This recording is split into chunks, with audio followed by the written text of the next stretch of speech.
Você começa a assistir a um filme ou animação com cenários tortos, personagens pálidos, um humor sombrio e ao mesmo tempo infantil. A dualidade entre o peculiar e o cotidiano. Espera, isso é um filme do Tim Burton? Hey, você aí do outro lado. O diretor de Edward Mãos de Tesoura, Wandinha e Beetlejuice tem uma filmografia extensa e marcante. Basta alguns frames para você perceber que está assistindo a um filme do mestre do bizarro e do estranho, de protagonistas que se sentem fora do lugar, esnobados pelo mundo colorido e toxicamente positivo ao seu redor. A sua assinatura é tão marcante que todos os seus filmes poderiam muito bem se passarem no mesmo universo. Imagina Dumbo e Beetlejuice em um mesmo filme. Seria incrível. No vídeo de hoje quero discutir com você como Tim Burton constrói seus universos fantásticos e bizarros de forma tão consistente e original. Tão original que até existe um termo para um filme ou animação em seu estilo, a estética burtoniana.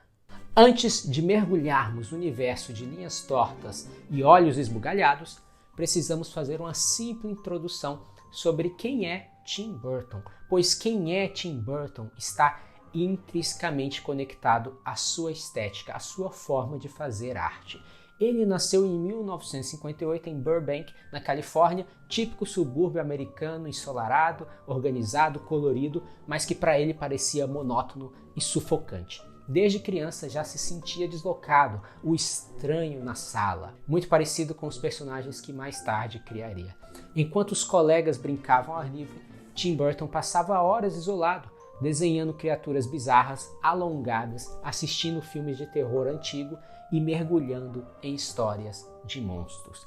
Suas maiores paixões de infância eram os filmes da Universal dos anos 30 e 40, os filmes de monstros, clássicos filmes de monstros, como Frankenstein, Drácula e o Monstro da Lagoa Negra.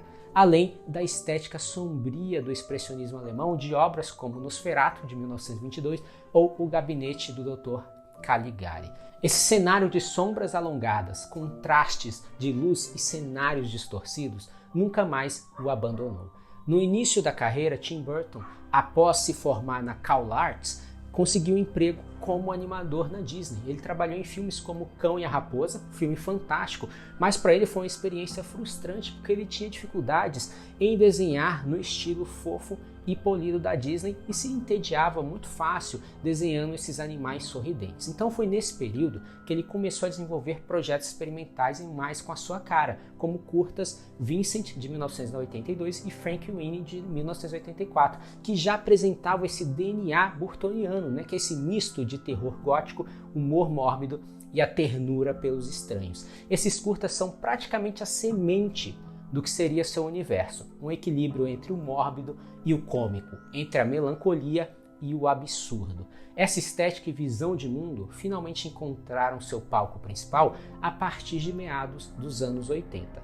Então, o toque gótico, a obsessão por personagens deslocados e o contraste entre o mundo normal e o universo de fantasia sombrio de Tim Burton se tornaram uma marca registrada em seus primeiros grandes sucessos, como Pee-wee's Big Adventure, de 1985, e principalmente, claro, Os Fantasmas se Divertem, ou Beetlejuice, que solidificou a sua estética. No ano seguinte, ele assume a direção de Batman, de 1989, com Michael Keaton, seu parceiro já no filme do Beetlejuice, injetando uma atmosfera sombria e expressionista no herói. Mas o auge e a perfeita síntese de seu worldbuilding viriam em 1990, com Edward Mãos de Tesoura, que é a história, do seu personagem estranho mais icônico, que mistura a inocência do protagonista com a hipocrisia do subúrbio americano. Simplesmente fantástico.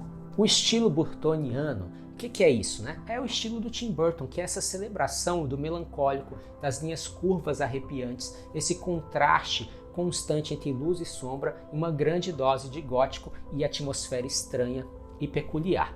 As características visuais que a gente pode encontrar são cenários distorcidos, contraste, de novo, do preto e do branco, e personagens melancólicos mais cômicos. Ele tem esse gótico meio caricato, que é a mistura de horror com fofura. E claro, a gente não pode esquecer a música do Danny Elfman, que ela é essencial para reforçar que o som também faz parte da construção que compõe este universo. O fantástico nas obras do Tim Burton nunca são somente sobre os monstros, é sobre os diferentes, sobre as pessoas excêntricas que não se encaixam no mundo. Então Edward, Beetlejuice, Jack Skellington, todos são reflexos do outsider que ele mesmo sempre foi. O expressionismo alemão também tem forte influência na construção visual do diretor. O expressionismo alemão ele é definido aqui por alto por formas distorcidas, contraste entre luz e sombra, como em filmes Nosferatu, de 1922, Gabinete do Dr. Caligari ou Metrópolis. Visualmente, Tim Burton combina elementos escuros com cores vibrantes. Cores saturadas se destacam sobre rostos pálidos e ambientes em preto e branco. Essa paleta cria uma estranheza que captura o estranho e o familiar em um mesmo quadro. Burton também trata cenários como extensões dos personagens. Isso fica claro em Batman, de 1989, em que Gotham é descrita como uma Nova York meio louca, com arquitetura torta, ângulos esquisitos, fumaça, um contraste no ar. Então seus protagonistas são outsiders, pessoas que não encontraram seu lugar no mundo. Eles vivem no contraste entre o grotesco e o cotidiano normal, mostrando que ser diferente é vulnerabilidade e força. São frequentemente mal interpretados pelo mundo perfeito ao seu redor. Em Eduardo Mãos de Tesouros, isso se torna mais evidente porque é um personagem fortemente inspirado pelo monstro de Frankenstein da Mary Shelley, que é esse solitário que não se encaixa no mundo tido como normal. Quando ele entra em contato com aquela cidade colorida ao lado do seu castelo sombrio, que era onde ele vivia, ele é o estranho peculiar, o personagem em meio à sociedade superficial. Aqui o Tim Burton revela o Edward, mesmo com as suas mãos de tesouro e todo esquisito, ele na verdade é a pessoa mais normal daquele lugar. De certa forma é uma crítica à futilidade e o consumismo do americano médio. O Tim Burton aborda muito em seus filmes questões de identidade, marginalidade e solidão, que são temas, de certa maneira, universais. Ele gosta de misturar a inocência infantil e a melancolia adulta. Seus universos são um refúgio para quem nunca se sentiu parte da norma. No fim, Tim Burton tem um universo que é um lugar onde os estranhos têm voz. É bizarro, é sombrio, mas também é acolhedor. E por isso eu acredito que nesses 40 anos de história do seu cinema, a gente ainda consegue se encantar com as suas excentricidades. Tim Burton tem um processo criativo bastante visual e íntimo, que começa na ponta do lápis. Para ele, a criação de um universo é como um mergulho em sua própria mente, Ele começa pelos esboços. Os esboços são o primeiro passo. Então ele não se preocupa, nesse primeiro momento, com a perfeição, mas sim em liberar ideias sem filtros no papel, misturando suas inspirações artísticas com camadas autobiográficas. Esses desenhos são como um diário visual, é um fio condutor para a sua imaginação, onde figuras de olhos esbugalhados, traços tortos e silhuetas alongadas ganham vida antes de se tornarem personagens. Tim Burton também é um artista profundamente colaborativo. Ele não constrói seus mundos sozinho, o cinema não se faz sozinho. O seu universo ganha corpo e alma através de parcerias de longa data que traduzem a sua visão para as telas. O nome mais forte, sem dúvida nenhuma, não é Johnny Depp, e sim o compositor Danny Elfman, que fez quase todas as trilhas sonoras de seus filmes e séries, como Os Fantasmas se Divertem, Batman, Eduardo Mãos de Tesouros e vários outros. A música dita o ritmo e a atmosfera de cada cena. A colaboração, claro, se estende a designers, animadores nos filmes de stop motion, e vamos falar sim do ator mais icônico de seus filmes, que é o Johnny Depp, que se tornou a encarnação de seus protagonistas deslocados. Juntos, eles cocriam e dão vida ao universo burtoniano de uma forma que um único artista jamais conseguiria. O que a gente pode aprender com Tim Burton sobre construção de mundos? A primeira regra, a gente tem 4 regrinhas aqui. A primeira é a regra do estranho versus o normal. A principal lição de Tim Burton é que o contraste é uma ferramenta poderosíssima. Ele não cria mundos fantásticos do zero, mas os injeta em ambientes reais e reconhecíveis, como o subúrbio clássico americano de Eduardo Mãos de Tesouro. O que podemos aprender é que o mundo real serve de pano de fundo para destacar a bizarrice e a beleza dos personagens, tornando-os mais memoráveis. Número 2, o poder da estética visual e não só da história. A narrativa em um filme do Tim Burton muitas vezes é secundária em relação ao visual. A arquitetura distorcida, as cores saturadas e sombrias, o design de personagens com olhos grandes, né, aquele exagero, tudo isso conta uma história por si só.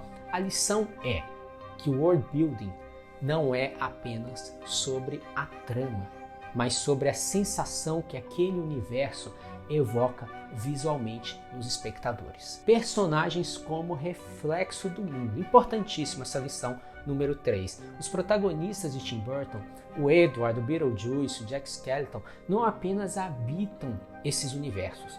Eles são, na verdade, um reflexo físico e emocional do ambiente. Eles são a extensão desse universo. O Edward, com suas tesouras, é uma ferramenta de beleza e destruição no subúrbio americano. A lição é que os personagens podem e devem ser a representação mais forte desse universo. Essa talvez seja a lição mais importante desse vídeo, pois não adianta um universo fantástico e vivo, super bem construído, com vários detalhes, se a gente não tem personagens cativantes que fazem a história se mover adiante. Se a gente não se importa com os personagens, a gente não se importa com esse universo ao seu redor. A dualidade como tema central. Quase todas as obras do Tim Burton exploram essa dualidade. A vida versus morte, belo versus feio, aceitação versus rejeição. Ele constrói mundos onde essas forças opostas estão sempre em conflito, gerando a tensão necessária para a história. O aprendizado é que a construção de um universo só ganha profundidade quando ela tem os seus alicerces em temas universais e conflitos claros. Wandinha, a nova série da Netflix que tem produção, cocriação do Tim Burton, ele dirige os primeiros 4 episódios da primeira temporada e faz uma participação na segunda temporada com uma cena de stop motion.